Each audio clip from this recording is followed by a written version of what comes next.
Saudara-saudari terkasih dalam Kristus, hari ini Selasa 27 Agustus 2024 merupakan peringatan wajib Santa Monica. Bacaan dibawakan oleh Teresia Natalia, Mazmur dilantunkan oleh Giacinta Fabiola, dan renungan ditulis oleh Katarina Sugiyarti. Selamat menekuni Sabda Allah. Mari kita semakin mengasihi, semakin peduli, semakin bersaksi.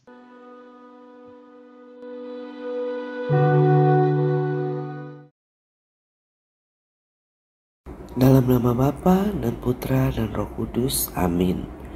Allah Bapa sumber pengharapan kami, pada hari ini kami memperingati Hari Santa Monica yang selalu menjadi sumber inspirasi kami selama berjalan di dunia ini. Kau telah menerima dengan penuh kerahiman cucuran air mata Santa Monica demi pertobatan Agustinus putranya. Berkat bantuan doa dan teladan mereka, kami menyesali dosa-dosa kami dan berbalik kepadamu. Kami akan memperoleh karunia pengampunan-Mu dengan perantaraan Tuhan kami, Yesus Kristus. Amin. Bacaan dari Kitab Putra Sirak, bab 26, ayat 1-4 dilanjutkan dengan ayat 13-16. Berbahagialah suami dari istri yang baik, umurnya akan berlipat ganda. Istri berbudi menggembirakan suaminya, yang dengan tentram akan menggenapi umurnya. Istri yang baik adalah harta indah yang dianugerahkan kepada orang yang takut pada Tuhan. Entah kaya, entah miskin, giranglah hatinya, dan selalu cerialah roman mukanya. Keelokan istri menyenangkan suaminya, tetapi kepandaiannya membesarkan hatinya. Suatu anugerah dari Tuhanlah istri pendiam, dan tak terbayarlah nilai istri yang terdidik. Karunia berlipat dualah seorang istri yang sopan, dan perempuan murni tidak ada imbangannya. Laksana matahari yang sedang terbit di atas pegunungan Tuhan, demikianlah keelokan istri baik di tengah rumah tangga yang rapih. Demikianlah sabda Tuhan.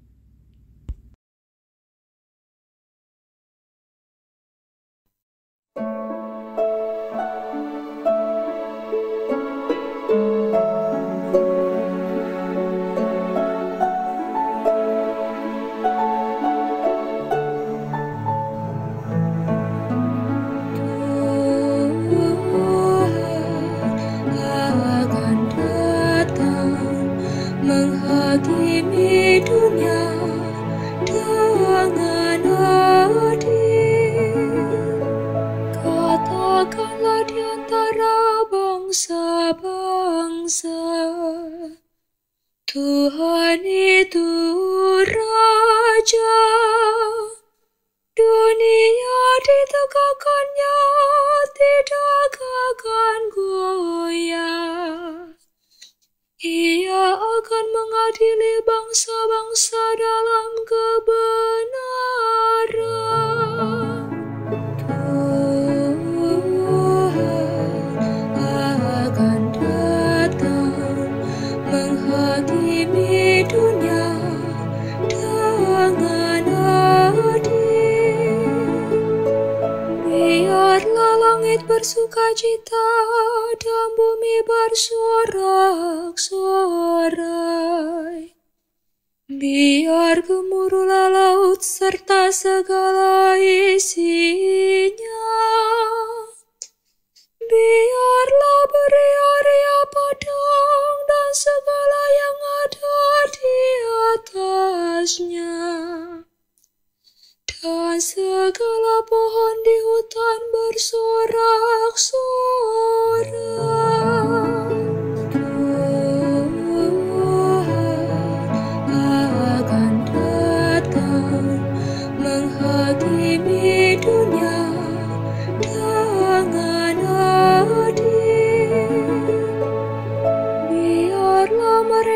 bersukacita di hadapan Tuhan, sebab Ia datang. Sebab Ia datang untuk menghakimi bumi. Ia akan menghakimi dunia dengan keadilan, dan bangsa-bangsa dengan kesetiaannya. Tuhan akan datang menghakimi dunia dengan adil.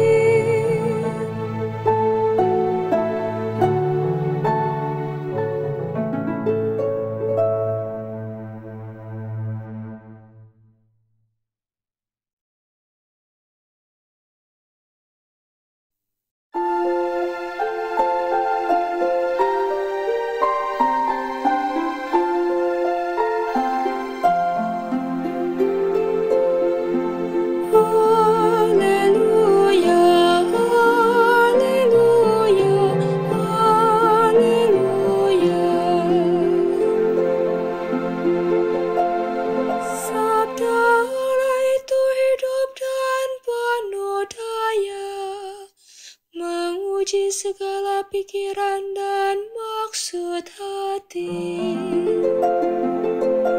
Haleluya, haleluya, haleluya.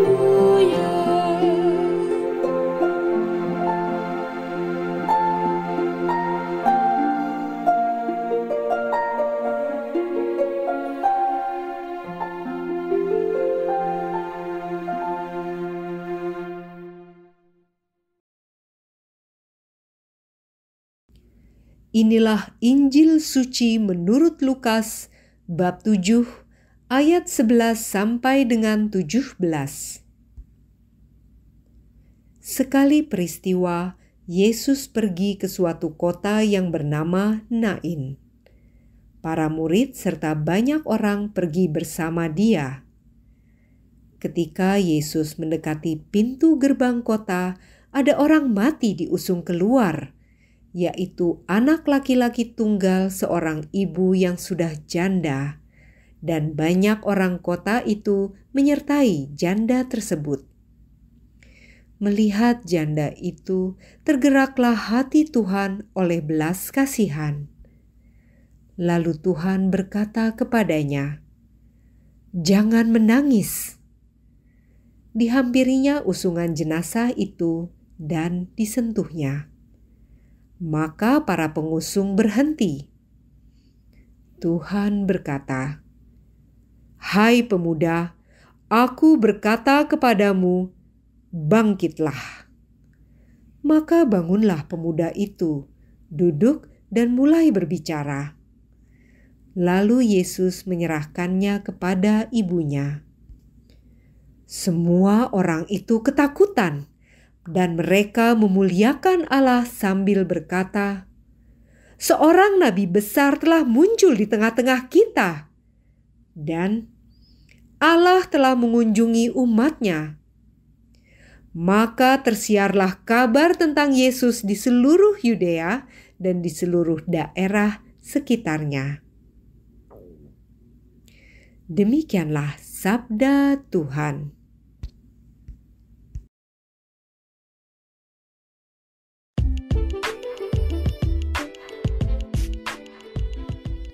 Doa kita selalu didengar oleh Allah.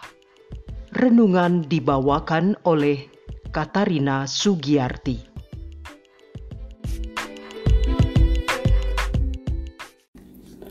Pada hari ini, semua bacaan harian menceritakan tentang perempuan.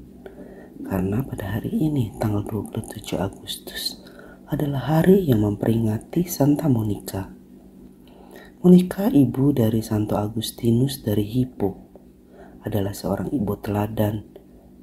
Iman dan cara hidupnya yang terpuji patut dicontoh oleh ibu-ibu Kristen, terutama mereka yang anaknya tersesat oleh berbagai ajaran dan bujukan dunia yang menyesatkan. Riwayat hidup Monica terpaut erat dengan hidup anaknya Santo Agustinus yang terkenal bandel sejak masa mudanya. Monica lahir di Tagaste, Afrika Utara, dari sebuah keluarga Kristen yang saleh dan taat beribadat. Ketika berusia 20 tahun, ia menikah dengan Patricius, seorang pemuda kafir yang cepat panas hatinya.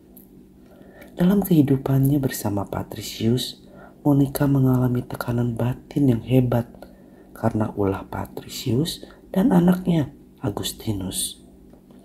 Patricius mencemooh dan menertawakan usaha keras istrinya mendidik Agustinus menjadi seorang pemuda yang luhur budinya. Namun semuanya itu ditanggung dengan sabar dan sambil tekun terus berdoa untuk memohon campur tangan Tuhan. Bertahun-tahun lamanya tidak ada tanda-tanda apapun bahwa doanya dikabulkan Tuhan. Baru pada saat-saat terakhir hidupnya, Patricius bertobat dan minta dipermandikan. Monica sungguh bahagia dan mengalami rahmat Tuhan pada saat-saat krisis suaminya. Ketika itu Agustinus berusia 18 tahun dan sedang menempuh pendidikan di kota Kartago. Cara hidupnya semakin menggelisahkan hati ibunya karena telah meninggalkan imannya dan memeluk ajaran Manikeisme yang sesat itu. Lebih dari itu, di luar perkawinan yang sah, ia hidup dengan seorang wanita hingga melahirkan seorang anak yang diberi nama Deodatus. Untuk menghindari dirinya dari keluhan ibunya, Agustinus pergi ke Italia. Namun dia sama sekali tidak luput dari doa dan air mata ibunya. Monica berlari meminta bantuan kepada seorang uskup. Kepadanya uskup berkata, "Pergilah kepada Tuhan, sebagaimana engkau hidup, demikian pula anakmu, yang bagimu telah kau curahkan banyak air mata dan doa permohonan, tidak akan binasa. Tuhan akan mengembalikannya kepadamu." Nasihat pelipur lara itu tidak dapat menenteramkan hatinya. Ia tidak tega membiarkan anaknya lari menjauhinya, sehingga ia menyusul anaknya ke Italia. Di sana ia menyertai anaknya di Roma maupun di Milano. Di Milano, Monica berkenalan dengan uskup Santo Ambrosius. Akhirnya oleh teladan dan bimbingan Ambrosius, Agustinus bertobat dan bertekad untuk hidup hanya bagi Allah dan sesamanya. Saat itu bagi Monica merupakan puncak dari segala kebahagiaan hidupnya. Hal ini terlukis dalam kesaksian Agustinus sendiri perihal perjalanan mereka pulang ke Afrika. Kami berdua terlibat dalam pembicaraan yang sangat menarik. Sambil melupakan liku-liku masa lalu dan menyongsong masa depan, kami bertanya-tanya seperti apakah kehidupan para suci di surga. Dan akhirnya di dunia dengan segala isinya ini tidak lagi menarik bagi kami. Ibu berkata, "Anakku, bagi ibu sudah tidak ada sesuatu pun di dunia ini yang memikat hatiku. Ibu tidak tahu untuk apa mesti hidup lebih lama, sebab segala harapan ibu di dunia ini sudah terkabul." Dalam tulisan lain, Agustinus mengisahkan pembicaraan penuh kasih antara dia dan ibunya di Otistia. Sambil duduk di dekat jendela dan memandang ke laut biru yang tenang, ibu berkata, "Anakku, satu-satunya alasan yang membuat ibu masih ingin hidup sedikit lebih lama lagi ialah aku mau melihat engkau menjadi seorang Kristen sebelum aku menghembuskan nafasku. Hal itu sekarang telah dikabulkan Allah, bahkan lebih dari itu. Allah telah menggerakkan engkau untuk mempersembahkan dirimu seutuhnya kepadanya dalam pengabdian yang tulus kepadanya. Sekarang apalagi yang aku harapkan?" Beberapa hari kemudian Monica jatuh sakit. Kepada Agustinus ia berkata, Anakku, satu-satunya yang ku kehendaki ialah agar engkau mengenang daku di altar Tuhan. Monica akhirnya meninggal dunia di Ostia, Roma. Teladan hidup Santa Monica menyatakan kepada kita bahwa doa yang tak kunjung putus selalu akan didengarkan Tuhan. Melalui Santa Monica hari ini, saya dan Anda diingatkan kembali tentang doa. Tidak ada doa yang tak berguna. Semua doa itu pasti didengar oleh Tuhan. Yang menjadi landasannya adalah seberapa hitam dengkul kita untuk bersujud memohon doa tersebut.